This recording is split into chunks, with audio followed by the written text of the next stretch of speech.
याला पण नाही आवडले वाटतं मी. त्याचं आवडण्याचं काय, मलाच नाही आवडला तो. 2 तास तोंड बंद ठेवून बसला होता. कसला माज आहे काय माहीत. 2 शब्द बोलायलाही इतका वेळ लागतो ते. घरचे कसे झेलत असतील कोणास ठाऊक. नितारा तोंडात पुटपुटतच घरी आली. आता पुन्हा काय त्याला भेटायचं नाही हाच विचार पक्का करून होती. पण आता अमयचा मित्र जो चांगला होता तोही आता आयुष्यात येणारच नव्हता. अमय आणि ईशाला नाही सांगितलं तिने याबद्दल काहीच. आधीच बिचारे गेली 2 वर्ष तिचं रडगाणं सहन करत होते. आता थोडी तिच्यापासून मोकळीक मिळाली होती तर कशाला पुन्हा त्यांना त्रास द्यायचा. तसंही महिन्याभरानंतर पुन्हा तीच असणार होती त्यांच्या आयुष्यात. कारण जोडीदार तर अजूनही नव्हता सापडला. तू एकटीच राहणार आयुष्यभर आणि बिचाऱ्या अमय ईशाची लाईफ झंड करून ठेवणार. ती भिंतीवर मुक्का मारत म्हणाली, पण लागलं म्हणून पुन्हा कळवळली.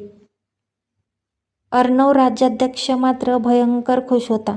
पण चेहऱ्यावर आनंदी दिसला तर तो आनंद राज्याध्यक्ष कुठला. Boss where were you? We lost that client नाव, रॉबिन म्हणाला. त्या क्लायंटना समजवण्याची कसरत झाली होती ती वेगळीच. Am I answerable to you? अर्णवने विचारलं. खच्चून माज भरला होता त्याच्या आवाजात. Sorry boss. बॉसच्या चेहऱ्यावर हलकं हसू पाहून तो विसरलाच होता की नेहमीचा सडका बॉस आहे हा ते. मनातून खूपच सुखावला होता तो. तिच्या आयुष्यात कोणीही नव्हतं म्हणून. कसा असेल कोणी? दारू पिऊन पूर्ण अर्थव्यवस्था शिकवली होती तिने याला. अर्थव्यवस्था शिकवून झाल्यानंतर भेसूर आवाजात गाणं म्हटली होती ते वेगळंच. कोणतं बरं हां? एवढं सगळं बिचाराने एक अवाक्षरही न काढता सहन केलं होतं. पण यावरही ती गप्प बसली नाही. त्याच्या गालावर पप्पी दिली. होय, त्याला म्हणे पप्पी घ्यावीशी वाटते तुझी. आणि पप्पी देऊन बकबक ओकली. रॉबिन होता तेव्हा त्याच्यासोबत. आश्चर्याने डोळे फाडून पाहत होता त्याच्याकडे. हा कुचका बटाटा एक अवाक्षरही बोलत नाही. सगळं आठवून हसायला येत होतं अर्णवला. पण हसला तर पुन्हा हा अर्धवट डोक्याचा रॉबिन त्याला प्रश्न विचारणार म्हणून तो कसंबसं हसू आवरत होता. दुसऱ्या दिवशी त्याने तिच्याबद्दल सगळी माहिती काढली. कुठे राहते, कोणासोबत राहते आणि काम कुठे करते. बरोबर 8 दिवस गेले या सगळ्यात. आणि या 8 दिवसात निताराचं आयुष्य जशास तसं होतं. खायचं, प्यायचं, काम करायचं आणि झोपायचं. अशीच ती ऑफिसमध्ये बसून तिचं काम करत होती की तिचा फोन वाजला. तिने पाहिलं तर स्क्रीनवर नाव झळकत होतं, अर्णव. हा का फोन करतोय मला आता? उचलू का लगेच? नाही नको. त्याला वाटेल मी वाटच पाहत होते त्याच्या फोनची. राहू दे. गरज असेल तर पुन्हा करेल. नाही केला तर तीही काही हरकत नाही. तिने विचार केला आणि फोन तसाच वाजू दिला. शेवटी तो वाजून बंद झाला. पुढे 5 मिनिटं झाली. त्याचा पुन्हा फोन काय आला नाही. 10 मिनिटं झाली पण नाहीच. हातात फोन घेऊन 1-1 मिनिट मोजत होती ती. काही फरक पडून न घेणारी ती त्याच्या फोनसाठी वेळ मोजत होती. मोजत नव्हती, त्याच्या फोनची आतुरतेने वाट पाहत होती. आणि तो समोर असलेल्या हॉटेलमधून तिला पाहत होता. तिच्या हातात फोन दिसत होता त्याला. त्यानेही मग 15 मिनिटं वाट पाहिली आणि पुन्हा कॉल केला तिला. आताही तिने 2 रिंग होऊ दिल्या आणि नंतर कॉल घेतला. कामात होतं असं वाटेल त्याला. हॅलो, नितारा म्हणाली. तिच्या आवाजात अनोळखीपणा होता. हॅलो, अर्णव हिअर, अर्णव म्हणाला. त्याच्या ओठांवर हलकं हसू होतं. ती नाटकीच तितकी उत्तम करत होती तर तो तर काय करणार ना. हा अर्णव, बोला ना, कसे आहात? निताराने विचारले. जरा वेळ घेऊनच म्हणाली ती. ओळखलं नव्हतं हे दाखवायला हा खटाटू. मी ठीक, तू कशी आहेस? अर्णवने विचारलं. त्याला कळत होतं ती काय दाखवण्याचा प्रयत्न करत होती ते. मीही उत्तम, नितारा म्हणाली. तिला नव्हतं माहीत त्याला मराठी जास्त येत नव्हतं ते. पण तिच्या बोलण्यानंतर दोघेही गप्प झाले आणि फोन तसाच कानाला होता. Can we meet? त्यानेच पहेल करून विचारलं. त्याला माहीत होतं ही फुल भाव खाणार हे. मी तुम्हाला थोड्या वेळाने सांगितलं तर चालेल का? तिने थोडा विचार करून सांगितलं. तशी काही काम नव्हतीच तिला, पण लगेच होकार देऊन हसू होईल ना. हां ठीक आहे. I will be waiting for your call, Arnav म्हणाला. त्याला कळत होतं ती किती नाटकी आहे ते, पण भीतीही वाटत होती ती येईल की नाही याची. तो तसाच तिथून पाहत होता तिला. तिच्या गालावर पसरलेली लाली इतक्या लांबून दिसत नव्हती त्याला. तिने कॉल ठेवला. पहिल्या डेटवर अक्षरशः पकली होती ती. मोजून 2 ते 3 वाक्य बोलला होता तो, तेही पूर्ण 2 दिवसात.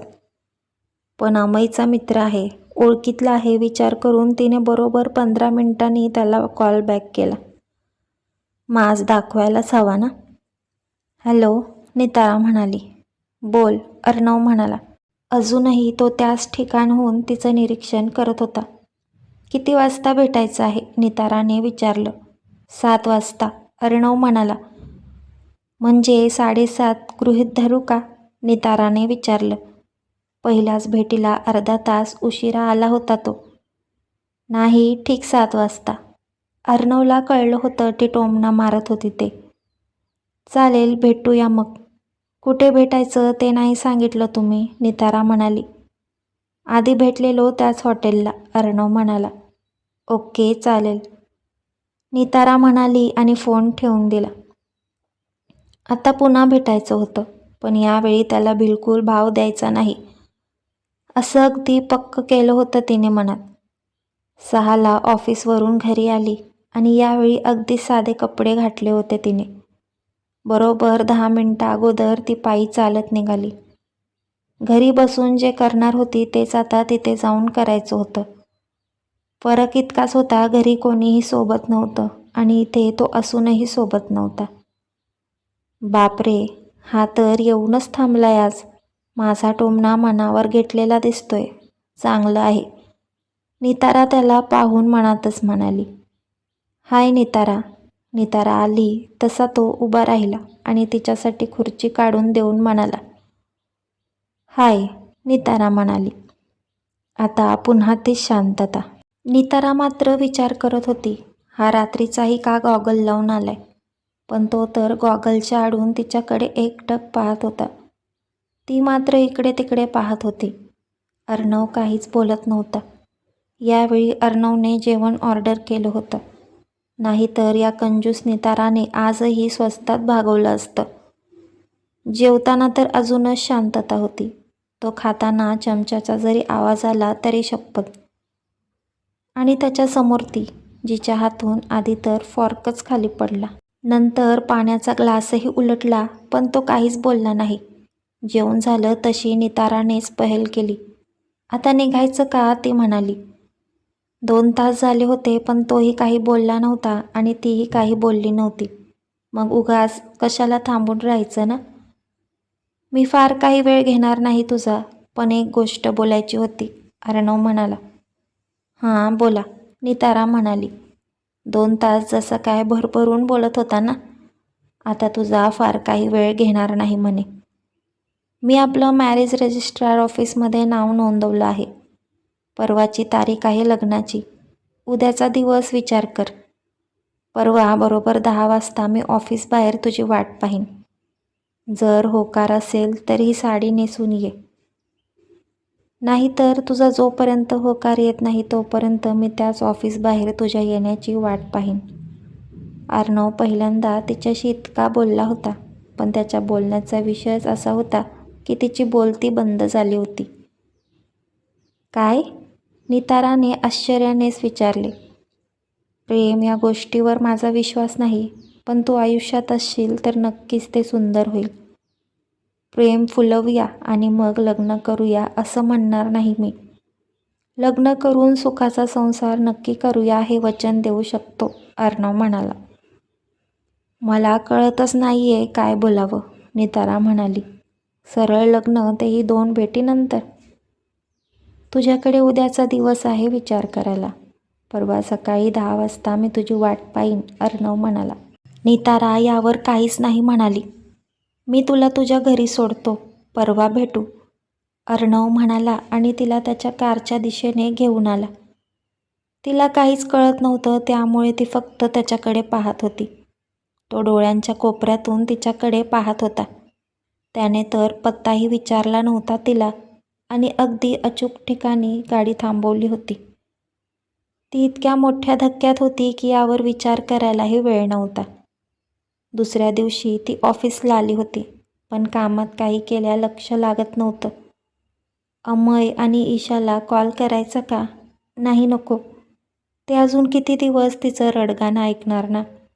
ईशा आणि अमयने कॉल करायला नको सारखा, म्हणून त्यांचे नंबरही ब्लॉकलिस्टमध्ये टाकले होते तिने.